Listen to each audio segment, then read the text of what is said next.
If you're unemployed and using your emergency savings to pay rent, buy groceries, or keep the lights on, you're not failing financially. You're following the plan.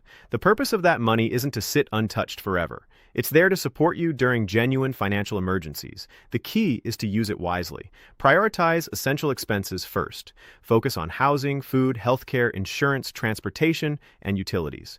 Reduce discretionary spending where possible, but don't eliminate every activity that supports your mental health. During stressful periods, maintaining some sense of normalcy can be just as important as protecting your bank account. Once you're employed again, rebuilding the emergency fund becomes the next priority. Think of it like using a fire extinguisher. You don't regret using it during a fire. You replace it afterward, so you're prepared for the future. Losing a paycheck is stressful enough, but losing health insurance at the same time can create an entirely different financial risk. Employer-sponsored health coverage often ends shortly after employment ends, although the exact timing depends on your benefits and employer policies. Amber recalls scheduling medical and dental appointments before her coverage expired, making the most of the benefits she still had available. Looking back, she says, going without health insurance for nearly a year was one of the biggest risks she took. Today, workers generally have more options than they did years ago, but choosing the right coverage still requires careful comparison. One option many people consider is COBRA, which allows eligible workers to continue their employer-sponsored health insurance for a limited period after leaving a job.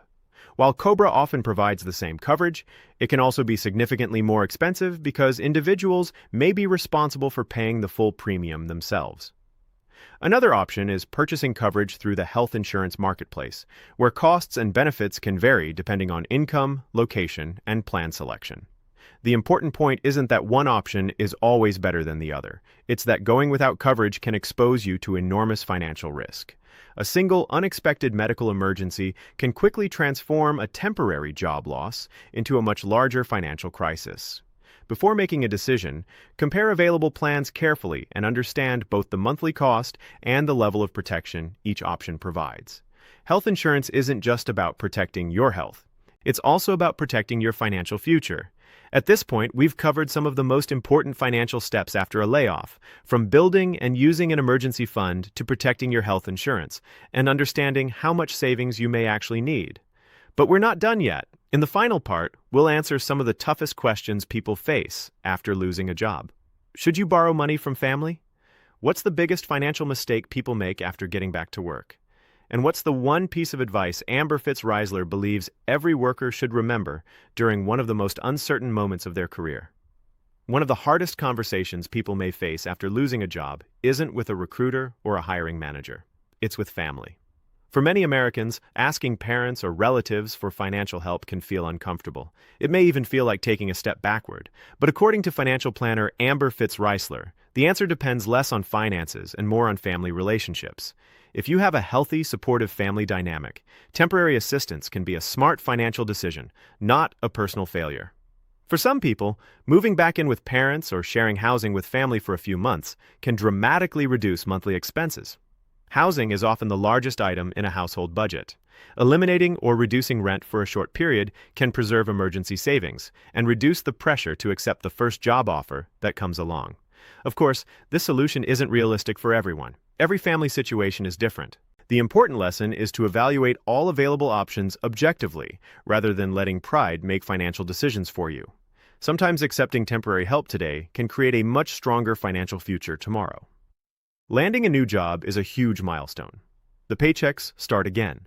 Financial pressure begins to ease. Life slowly returns to normal. But this is exactly where another common mistake begins. Many workers become so focused on rebuilding their cash savings that they postpone investing for retirement.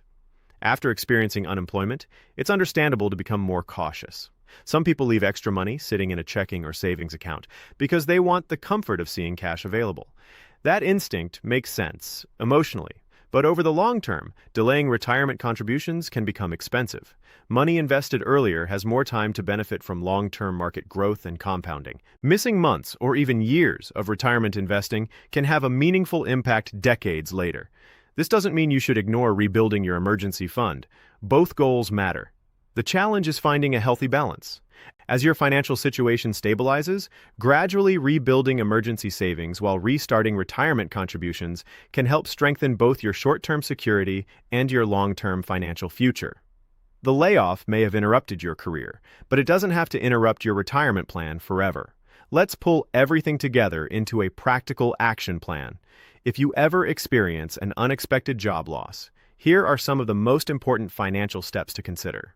First, avoid making panic-driven decisions. Fear often leads to costly mistakes. Give yourself time to understand the situation before making major financial moves. Second, apply for unemployment benefits as soon as you're eligible.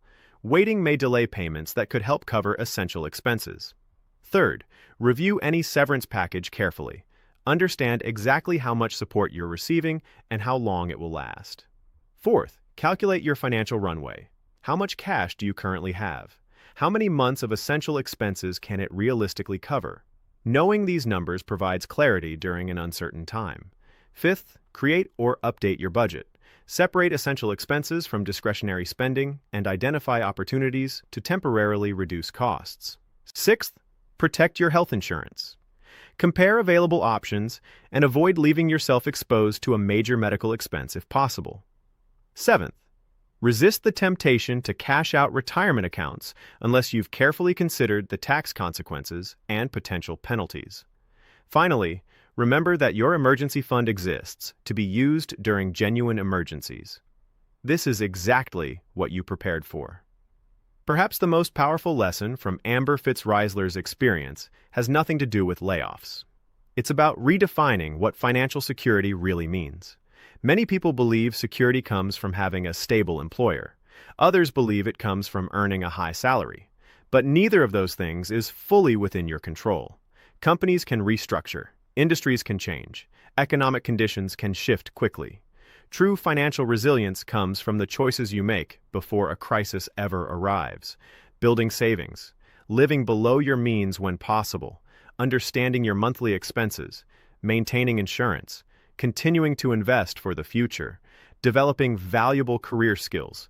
These are the tools that help people recover, not because they prevent difficult situations, but because they make those situations more manageable.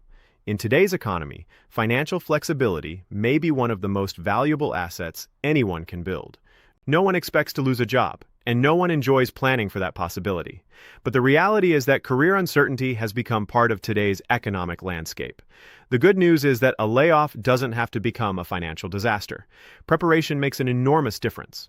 Knowing your numbers, building an emergency fund, protecting your health coverage, avoiding emotionally driven financial decisions, and remembering that setbacks, even painful ones, are often temporary.